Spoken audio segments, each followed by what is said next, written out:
Thank you so much, everyone, for being here. My name is David DellaPelle. I'm the CEO of Dune Security. We are so excited about this webinar today. The title of our webinar today is Inside Access, APTs, or Advanced Persistent Threat Groups, Insider Threats, and the New Multi-Channel Attack Surface. I am so thrilled to be joined today by Alicia Lynch. Alicia has a storied career, but is currently the global CISO of SYNNEX. And I'll let her introduce herself in a moment. I'm also joined here by Keith Schlosser. Keith has again, a very storied career. Most recently, he's the global CIO for Axis. I will pass first to Alicia for an introduction. Thanks for having me here. I'm super excited always to spend time with Dune Security. So this is a great opportunity and day for me here.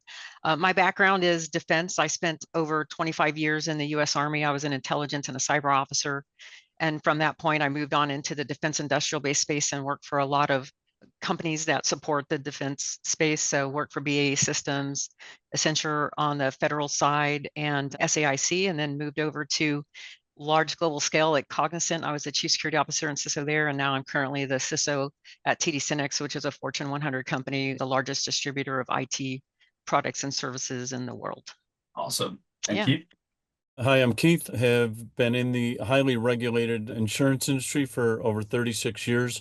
Recently, somewhat retired, and now I'm advising various firms and doing some work in the consulting area, specifically around agentic AI and, most importantly, cybersecurity.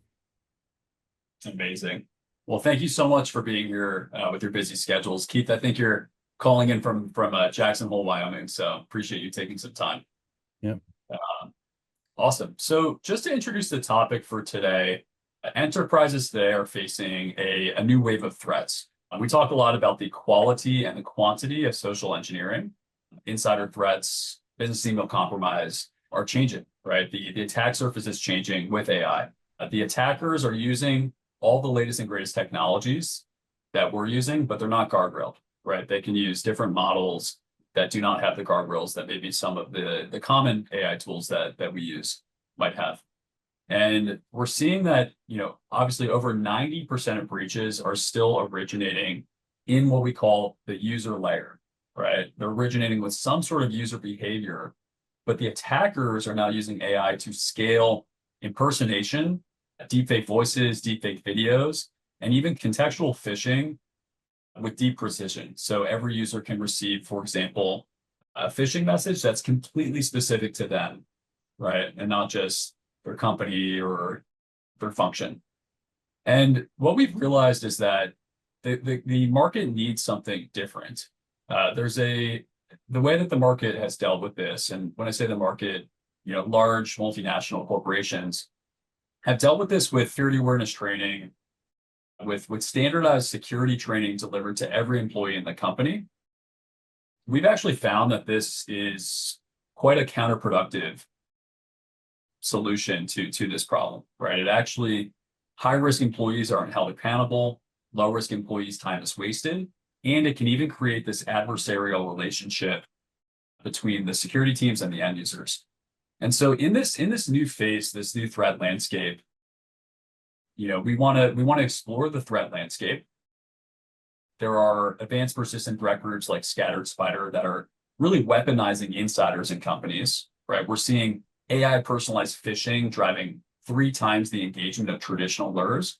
And we're seeing this risk landscape really spread much faster than teams can keep up, which is largely due to the technologies they have access to. So goals for today, we're going to talk about how insider threats are evolving in the AI era, right? And how manipulated employees may be even more dangerous than malicious ones. We'll talk about how threat groups are using AI to impersonate at scale, to mimic workflows, to exploit authority and urgency, to drive multi-channel attacks.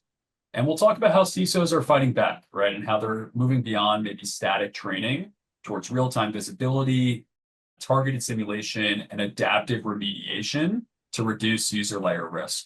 So thank you so much, Alicia and Keith, for being here. And I'll pass my first question here to Keith. We have seen that insider threats are no longer just about malicious employees. We're seeing compromised or manipulated users who can become the entry point. Why is this shift so dangerous, and what have you seen in the industry? Sure. Well, it's a growing area for the cyber actors. And what I believe they've realized is that corporations across the globe have really focused on the malicious employee in their insider threat program. And so I would say we're wholly unprepared for this next wave of attack. And why I think it's really important that we get on this is that they're able to use very targeted, specific to the employee attacks that are including social media feeds, that are including LinkedIn feeds, that are looking at their persona within the organization. And they are so good at this that the employees are oftentimes being duped and they have no idea they're being duped. And so the traditional way that corporations have been dealing with this are no longer helpful. They, traditionally have been going after the employee that was stealing a file for personal use. Maybe they were going to leave the company and they wanted a list of all the clients. That's kind of the insider threat program that is currently, deployed at many, many corporations. That's changed. And so, they are aggressively going after certain personas and employees within organizations. And, once they engage that person is working on behalf of them and they don't realize it. And so that's why I believe it's so dangerous. I could add something to that as well too, David. Please do. Yes. Yeah. So how I'm seeing it happen is that I feel like this is becoming more and more dangerous for companies, not just in ways that it's impacting a company that like you could currently be in, but say that you provide managed services to another company, right? And you're on contract on, say, help desk, that you're going to run a help desk for another company, and you have specific protocols and processes that you're supposed to follow. And a lot of times, the help desk people are amazing, very resilient, have to deal with a lot of kind of things every single day. But what I do see break down a lot is that the failure to continue to follow the process every single time. So there is a recent, very, very, very recent situation where one company was providing managed services to another global, Fortune 200 company. And the person at the help desk was, contacted by a threat actor. They had the name of a true employee. They might even had didn't have specifics, but they might have had even like their employee ID number or something like that. But what the help desk person didn't do was go through the proper process that their customer expected them to do, like authenticate, like 2, 3, 4 times to make sure that when a person's calling in to do a password reset, that it's the person who says they are, right? So it was found in the documentation that's online is that the entity that was running the managed services person did not follow proper process, which they then reset the password for a threat actor, and the threat actor just walked right in and it didn't say how much damage was done to the company that they were providing the services for, but there is a court case now where it's an up and over $350 million suit against the company that didn't provide the proper process enforcement, and which caused the entry of a threat actor into their environment for their compromise to happen. So to me, that's some scary stuff right there, especially when you're working in managed service environments where we have to strictly abide by what our customers tell us that we have to, what were our contractual obligations. To add to that, we've seen over the years recently, threat actors compromising an employee by buying their credentials, oftentimes at a third party as well. Mhm. And Alicia, question for you. I mean, you mentioned an interesting case recently. Can you share more about two things, right? First, let's introduce who are these APT groups, and why are they so focused on social engineering, right? And using AI to create more insider threats as well. That's the first piece. And the second piece I'd love to understand is, the attacks are changing dramatically, right? AI is clearly accelerating attackers' capabilities. What is the next evolution? So can you introduce who are these people and how are their methods changing? There's like some fun facts that I like to talk about in situations like this around like what is a nation state advanced persistent threat actor, right? Spending so many years in the military, like this is probably one of my most passionate areas, right? And what I find when I talk to people all the time, around the world, is that we're all hyped up on what are the techniques that they're using and what's the damage that's being done, but do we really understand like why these things are happening, right? So in particular with nation state threat actors, these are actually nation states. So it's China, it's Russia, it's North Korea, it's Iran, it's Syria, right? They actually have formidable forces that are out here doing these type of activities. Now, for nation state threat actors, they're typically not out there for financial gain or anything like that. They're conducting activities where they're looking, what is the government that they are interested in? What are their war plans for them? Like, what are some contingency plans? What are they? What kind of emerging sanctions or anything like that might be coming out, right? So that's why these threat actors are trying to get in, and they're not getting in to do damage. They're getting in there to lay the advanced persistent threat pieces that they're laying in there, and they're just watching and monitoring and getting all the information that they can get, right?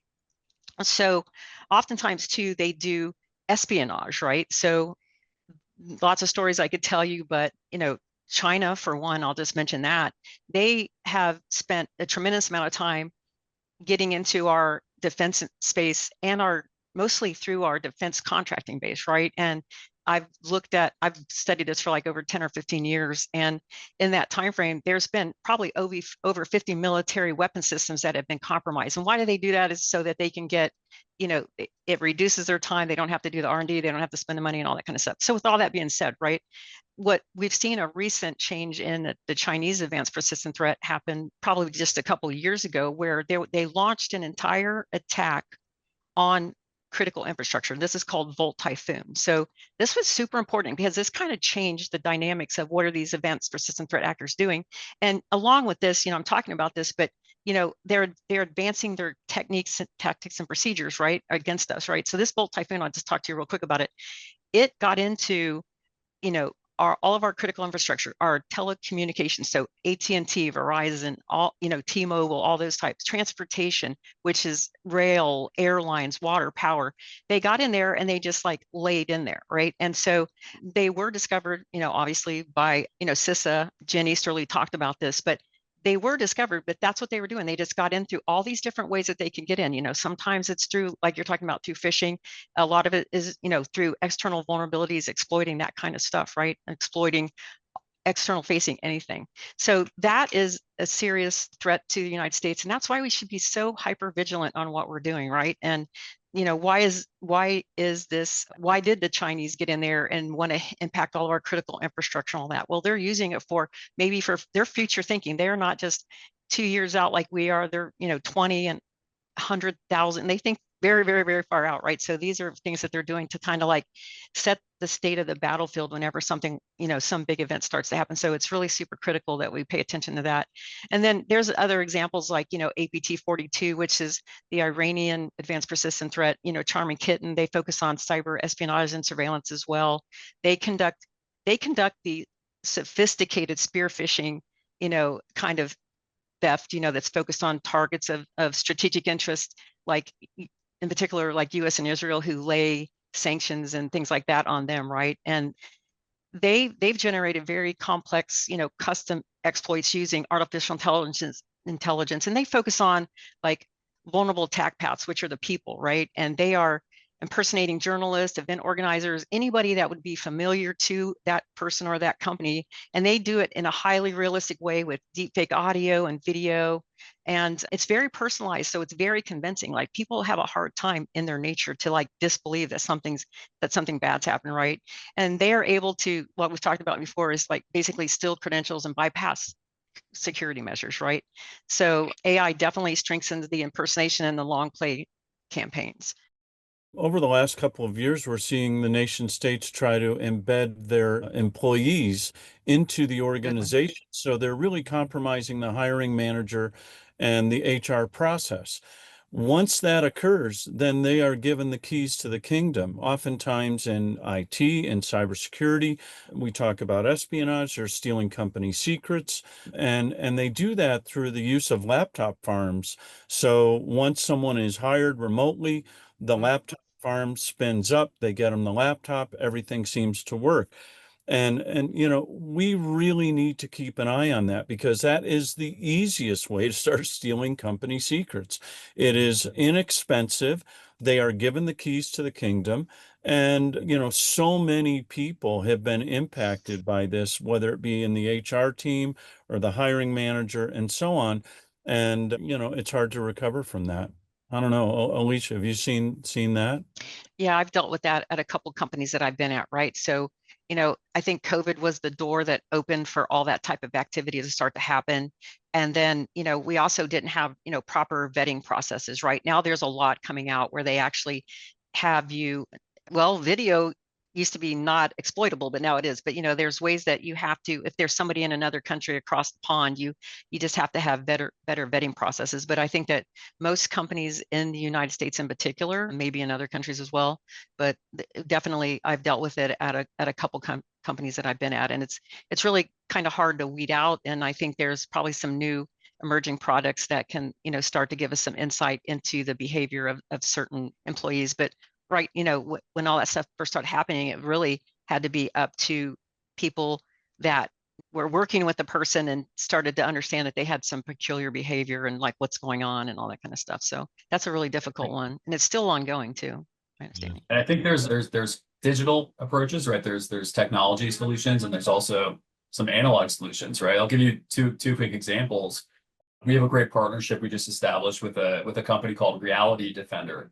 Reality Defender is probably the top company and has the deepest technical moat for deepfake detection capability, scale deepfake detection, which obviously is very complementary with our solution set here at Dune Security.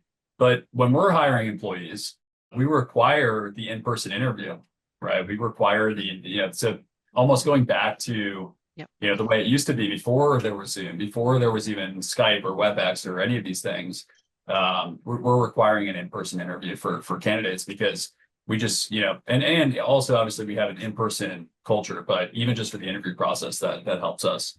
Doing that, David. I've heard so many colleagues that are now requiring that in person, and driven by the cyber team, by the way. Yeah. Yeah. And it makes sense. I think, there's cultural benefits to that as well. And just to summarize the last topic, because there was a lot of rich information there, Alicia and Keith, from both of you. And it seems like the methods are always dissimilar, right? There's always new methods. No two threat actors are the same. The motivations are also dissimilar, right? They could be politically or ideologically motivated. They could be motivated to just steal information for financial gain, right? So it's almost like this never-ending cat and mouse game, right? Where whack-a-mole, where a global CISO at a large company it's almost impossible to get their hands on top of this problem. And a question, I guess, for Alicia here, and we'll pass to Keith right after too, is we talked a little bit about how attackers are not just going through email, right? Email obviously remains a prevalent attack vector, but we're seeing multi-channel attacks, SMS, voice, deepfake videos, encrypted application messages. Mm-hmm. Can you talk about some of the changes here, right? Maybe from compared to 5 or 10 years ago, and how that's making the threat landscape more dangerous in this multi-channel attack Oh, world? yeah, for sure. So, first and foremost, even though email's like, kind of a blah kind of topic to talk about, it is still, like you said at the very beginning, the most of the breaches happen through that, right? And if I had to prioritize, from high to lower, I would say that is still the highest risk that we have today, right? So threat actors, they're using evasion tactics to avoid our security protocols going through that personal way, right? And I would say that there's millions, billions even, of dollars that are at risk here are lost because of things like this, right? But let's talk about collaboration tools, right? So that's a little different. And what I see that is a rapidly growing risk, right? So Slacks, Teams, Zoom, employees, like they treat those platforms like they're like internal safe zones. And but what happens in these environments when you're using these kind of tools, there's not really, really good monitoring tools on those type of applications right now. Sure, that's an emerging market as well. But what happens is employees, when you get something from somebody on a system like that that's considered internal to your company, you don't not really super skeptical about it, right? You're thinking like, oh, this person sent me this link, sent me this Zoom link, and they don't even think that, oh, this could be a link to take you to a page that's not a meeting, but you're getting your credentials harvested, right?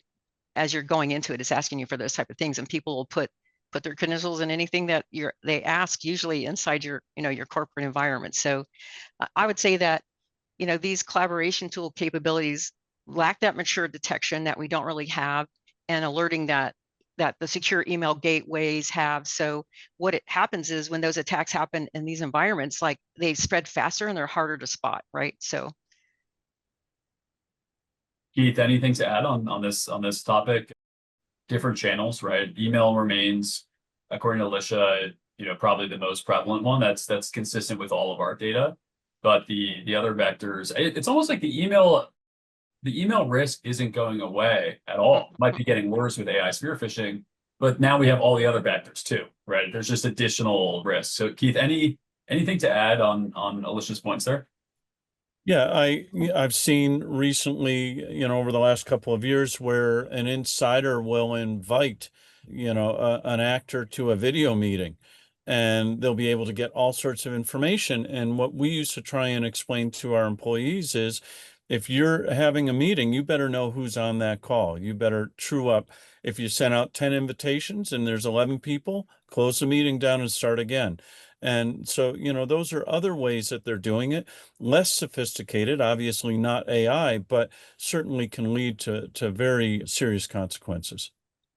yeah, I think that, David, the voice and the phishing pieces, it's an emerging capability. It's super high impact when it works successfully, but the frequency of it is lower. They're using AI tools. They have to do a lot of work on their side to create, to get the information, scrape the, websites, YouTube's, whatever, to get somebody's voice to impersonate it and things like that. So it is being used, but I think it's being used a little bit less. So I consider it like a high impact, low frequency, but that is, the absolute usage of AI in a method to attack us. And in a company like yours, Alicia or Keith, you've been the CIO for major insurance companies, right? And with tens and hundreds of thousands of employees, you both have defended at individual companies and obviously in some, but I think it's impossible to do things like phishing testing at scale, right? For those, there's the compute required with AI voice models.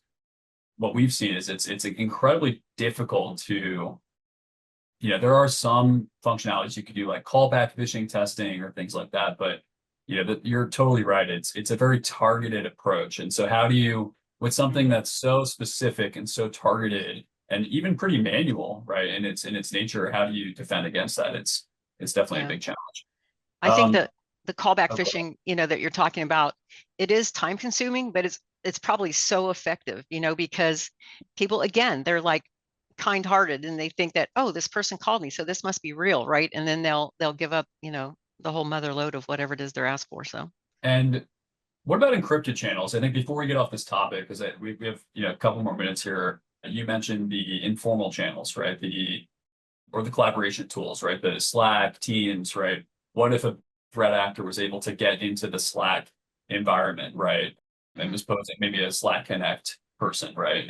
From a different organization. But Keith, question for you. I mean, can you tell us a bit about what you've seen or heard regarding encrypted channels? So WhatsApp, Signal, Telegram. For us, we see this. We ran a great survey and found that 0% of CISOs have any visibility on what their employees are doing on these off-channel encrypted channels. But Keith, any color to add on this threat vector?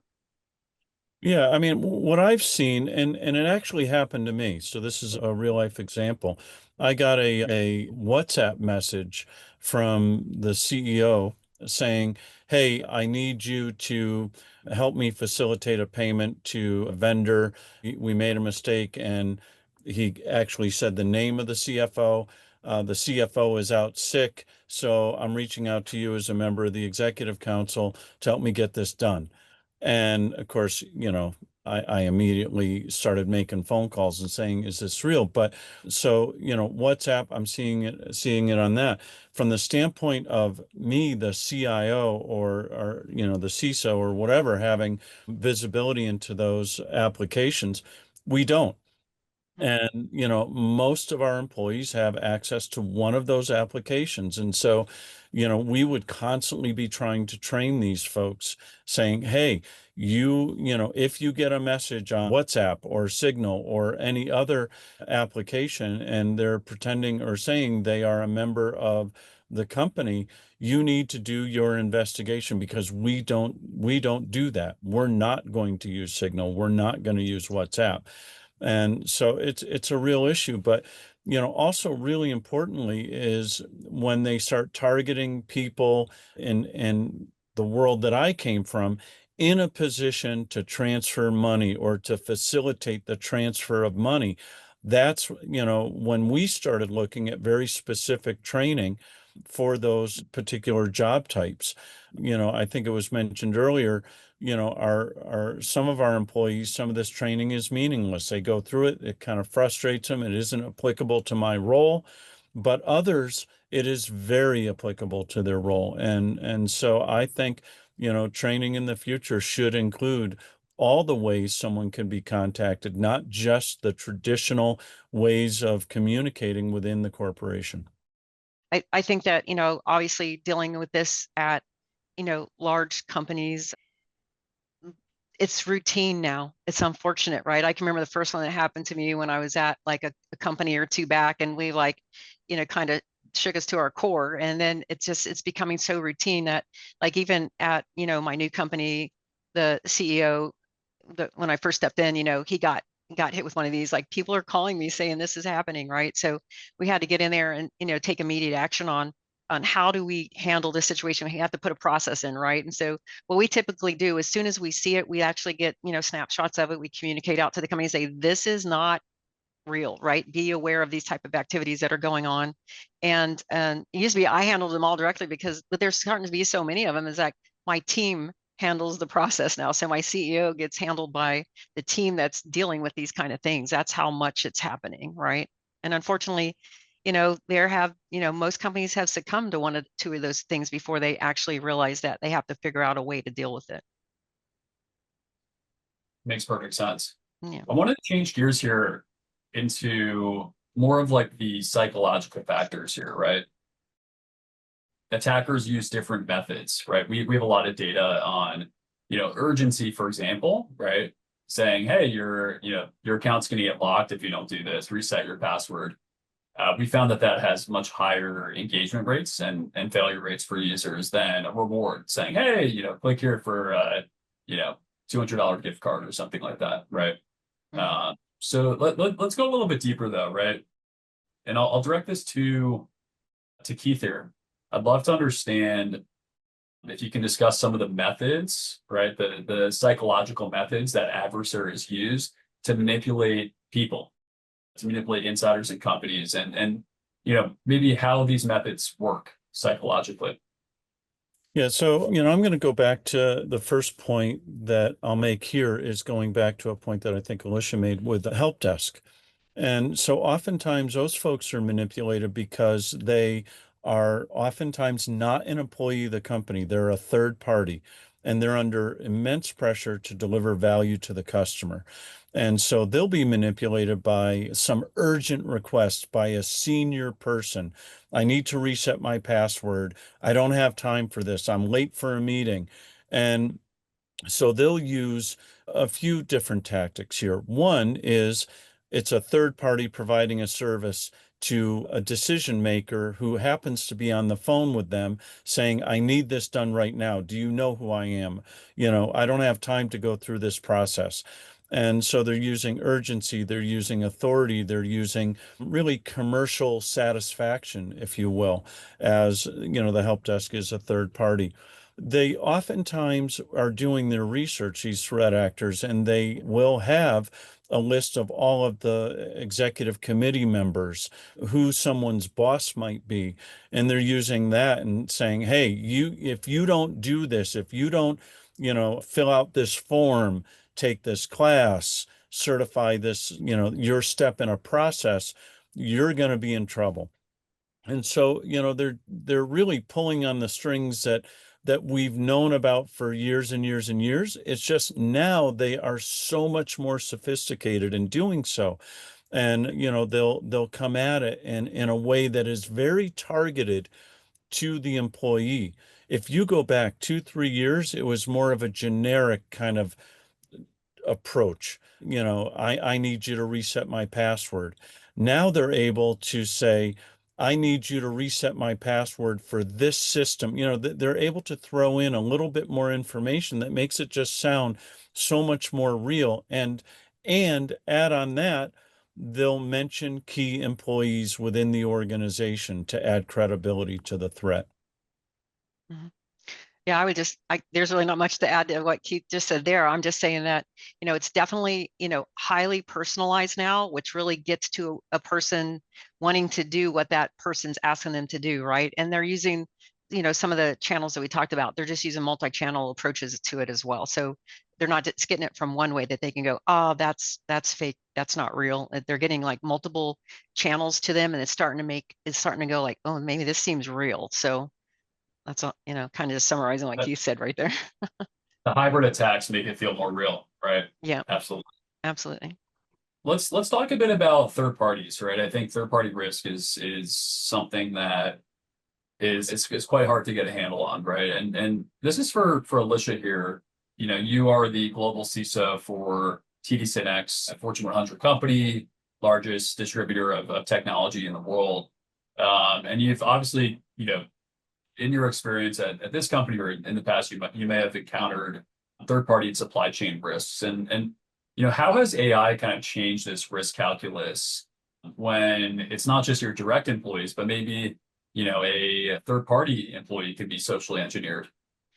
Yeah, so that's definitely happening, but I do think that, third party risk it's intensely magnified when you work in companies that have large, long supply chain tails, right? You're talking like some companies I worked at have 10,000, vendors in their supply chain, right? So there's definitely, risk there, and that risk can, something can happen to them and it can blow back into, your own environment, depending on what kind of connectivity do you have with that team or, whatever. But, what I'm from a CISO perspective, like there has to be, very formalized processes in place, and everybody's been trying to do this, I think, around the world or with their company and their supply chain, and making sure you have a good front door and you're assessing these companies. And not only you're assessing them, but you're prioritizing the risk that they carry, which actually transfers over to you. So you have to pay attention to their like cyber hygiene and,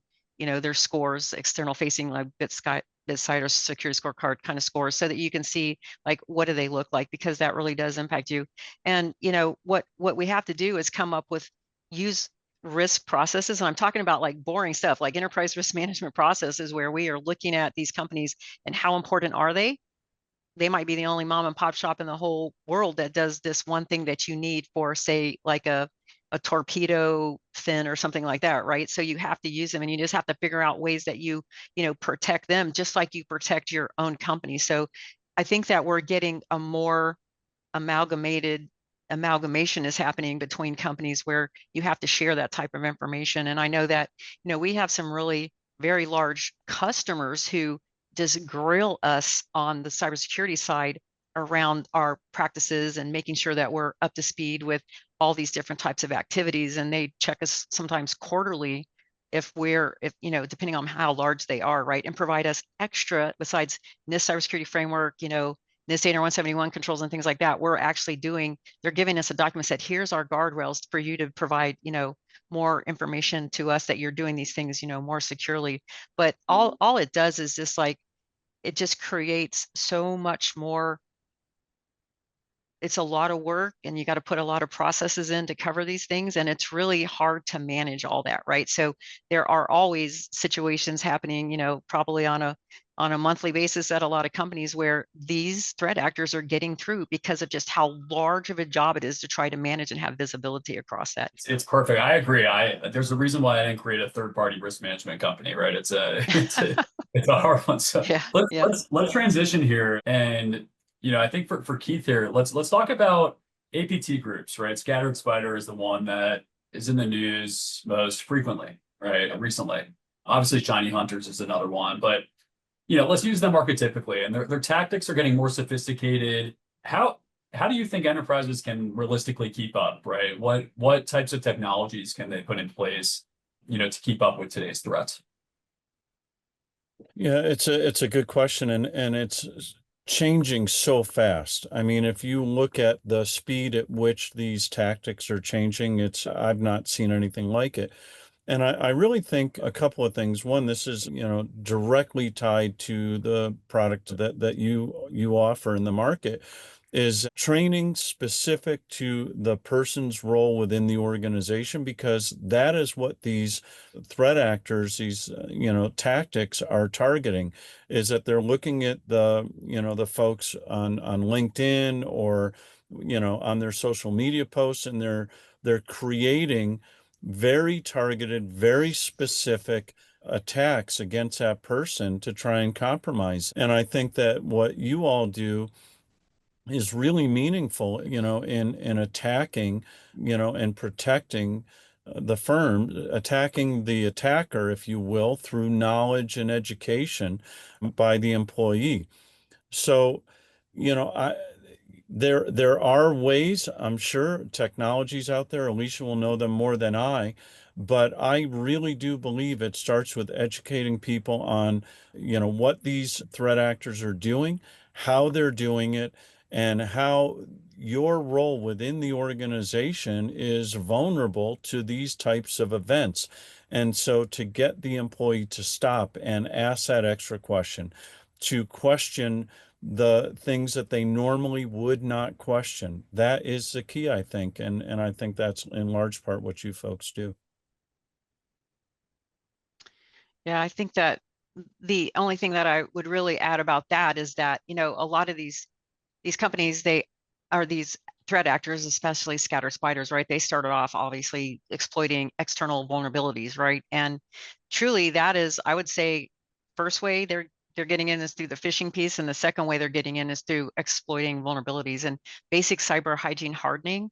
It is so blah vanilla, but it is so important, right? Because most threat actors are, they're people sitting in their, wherever they're sitting in their chair all day long, and they're not really that energized to go, and it's a really hard target. They're not going to come at it, but just, harden, all the hardening things that we do around, vulnerability management, scanning, and making sure we know what our vulnerabilities are, and making sure we got the right timelines on them to get them shored up before they can be exploited. So that's the kind of things that I struggle with. Like, this is my operations. I do that on a daily basis, and kind of bringing down your attack surface. It helps. Scatter Spider is still like very scary to me because they have, like they have a couple superpowers, is that they can get in almost to any, through any external opening. And they're also using that, AI piece of it to really get at, what we've been talking about, like get at the person and get the entree that they need to. So it's hard to defeat that. We talked about some of these tools, right? These technical tools that can act as filters, right? So I think about Abnormal AI as an amazing email security product, right? I think about Reality Defender, who we just announced our partnership with for deepfake detection, right, at scale. The problem is there's still, no matter how high the castle walls are, these attackers are always going to find a way around, right? And I think there's danger to having that false sense of security. Doesn't matter how strong your AI integrated cloud email security system is, there's always something's always going to pass through, right? If it's not email, it might be a different channel. So Yeah, I mean, they're even bypassing multi-factor authentication. If you don't have the right strength, if you got one-time passwords, they can hack that and they're in, right? So you have to have really complex multi-factor authentication now. So they're starting to break through about everything we're doing, for sure. There needs to be a bolder approach here to user risk where you're comprehensively quantifying user risk based on all the data and then individually reducing or remediating risk based on those individual risk profiles. What about culture? And this is for either Alicia or Keith. Is there any additional steps that enterprises can take to building a security culture? We hear a lot of different takes, right? Some companies think, oh, we just want to build a castle walls and we don't care at all about the culture. Other companies, it's a complete opposite where they have, security champion systems and things like that. Any important steps that, any given large enterprise could take to build a security culture that can actually change outcomes and reduce risk? I'll start. I think it starts with the CEO and the board of directors. And, every place that I've ever worked, I have encouraged, the CEO to bring up cyber risk. First line of defense is the employee on every call, making sure that the board has visibility into the cyber program, which right now is required by law if you're an SEC company or operating in Europe.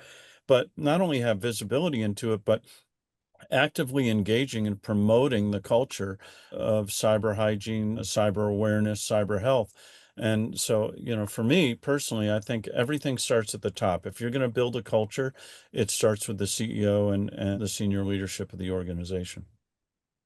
Yeah, I would say I definitely agree with Keith there, right?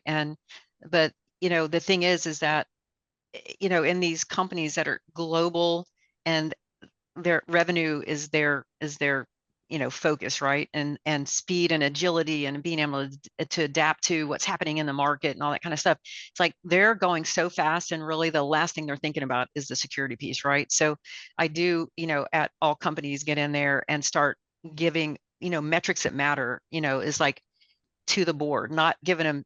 I've been in board meetings when I first get to a company, and they've been getting briefings on 200 different metrics. And it's like, I don't even look at those metrics. Like, what do you need to look at them for? And so kind of neck it down to tell them, show them what's most important, right? And showing them that one thing I look at is CrowdStrike has a 1-10-60 model where you got 1 minute to detect what's going on across the globe in your environment. And you got 10 minutes to figure out what's up, what's down, where's it at, who do I need to fix it? And then 60 minutes to stop it, right? So that's a 71-minute metric, right? And I come into a company, the first thing I do is tell them, I get the data together and I figure out that metric, and it's usually days, it's days in these companies that have all this cybersecurity investment, all this kind of stuff, and it's just not tuning right. So kind of telling you a long story, but I show them things so they can see how not great we are, even though we might be setting, not great, that's not good, but that we're not perfect. Everything's not protected. Everything's not locked down, that there is risk here, and we need to continue that. And the other thing I find is that, the business actually drives how much are we going to be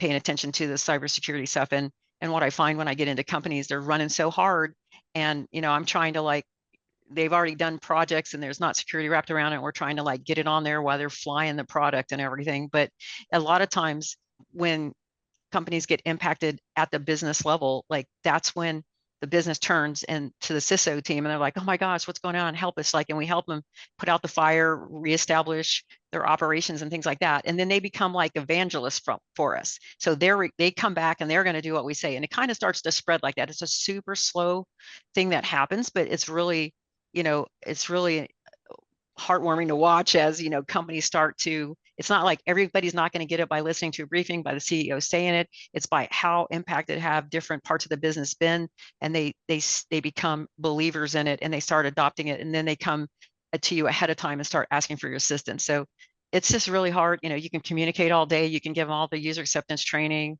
Doesn't, that stuff you have to do, but I'm not sure that it's really helpful that way. It has to be other ways, actually operational level type of things that drive them to get a culture like that. First of all, thank you so much for these insights. This was a fantastic conversation. I think all of our listeners and viewers are going to get some amazing tidbits, strategies to defend against these threats. Some of the key takeaways from today: the nature of attacks are changing, right?